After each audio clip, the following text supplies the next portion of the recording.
Tutorial honetan kopia inkrementalen eta kopia diferentzialen arteko desberdintasuna ikusituko dugu adibide oso simple batekin.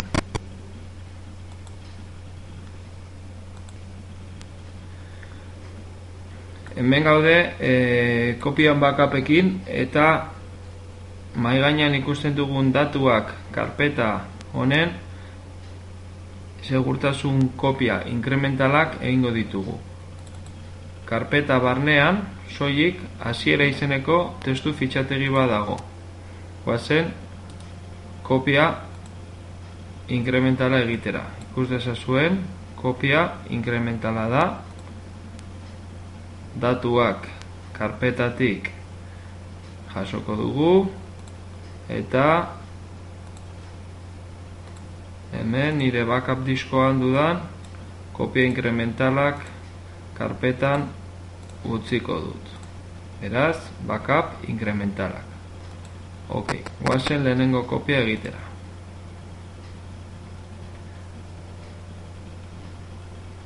Egin dut. Orain kopia amaitzen denean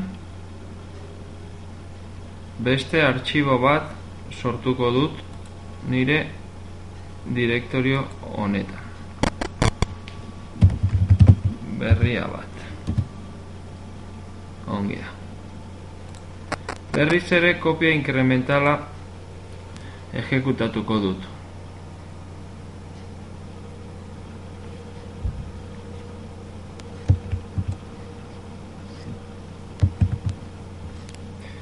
Bigarren kopia inkrementala egiterakoan berriz ere beste artxibo bat sortuko dut, honi berria 3 deituko diot. Eta 3. aldiz kopia inkrementala burutu. Bueno, nire 3 kopiak sortuta daude, orain kopia diferentzialak sortuko ditut. Kopia diferentzialak, ikus dezazuen, ja konfiguratuta dakat, segurtasun kopiaren izena kopia, diferentziala, datuak, eta backup diferentziala karpetan sartuko dut informazioa. Lehengo bezala datuak karpetan, soilik hasiera artxiboa dakat. Sortuko du lehenengo kopia, kopia eginda gero, datuak direktorioaren barnean, berriz ere beste fitxategi bat sortuko dut. Berria bat. Sortu dut, goazen berriz ere ejekutatzera kopia diferentziala. Bigarren kopiare eginda dago, beraz, beste artxiboa, azken artxiboa gehituko dut nire direktorioan, berria 3 deitu dio lehen, orain ere berria 3 deituko diot, eta 3. aldiz kopia burutuko dut. Behin kopiak bukatuta, goazen ikustera ea zer gertatu den. Bi direktorioak zabaldu ditugu, batean kompletoa edo normala eta bi inkremental ditugu, bestean kompletoa eta bi diferentzial, goazen ikustera ea lehenengo kopia osoan zer gertatu den. Bietan berdina izango dugu. Hasiera. Bai, hasieran geneukan informazioa.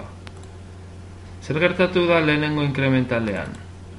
Artxibo bakar bat gehitu dut, beraz, artxibo bakar bat kopiatu da. Diferentzialean ere berdina gertatuko da. Artxibo bakar bat sortu dut, beraz, lehenengo kopia diferentzialak ere artxibo bakarra dauka. Desberdintasuna bigarren honetan emango da. Bigarren kopia egindakoan, 3. egin baino lehen, berria 3 artxiboa gehitu dut. Beraz, hau da, bigarren kopiaren eta 3. kopiaren artean dagoen desberdintasun bakarra, artxibo bat gehiago dagoela da. Goazen ikustera, ea hori bakarrik sartu den 3. kopian. Berria 3, ongi. Kopia diferentzialekin ez dugu horrela jokatuko. Kopia diferentzial egiterako orduan ez dugu aurreko kopia begiratuko, baizik eta hasieran egin dugun kopia osoa. Beraz, zer desberdintasun daude momentu honetatik hasierako kopia oso honetara. Bi artxibo berri gertatu direla edo gehitu direla. Naiz eta aurreko kopia honetan berria bat azaldu, hirugarren kopia honetan ere berria bat azalduko zaigu, berria 3rekin batera. Beraz, kopia diferentzialak beti hasierako kopiari begira egongo da. Kopia inkrementala ordea beti azken kopiara begira egongo da. Besterik gabe, honekin amaitzen dugu aurkezpentxo txiki hau. Hurrengora arte, ondo izan.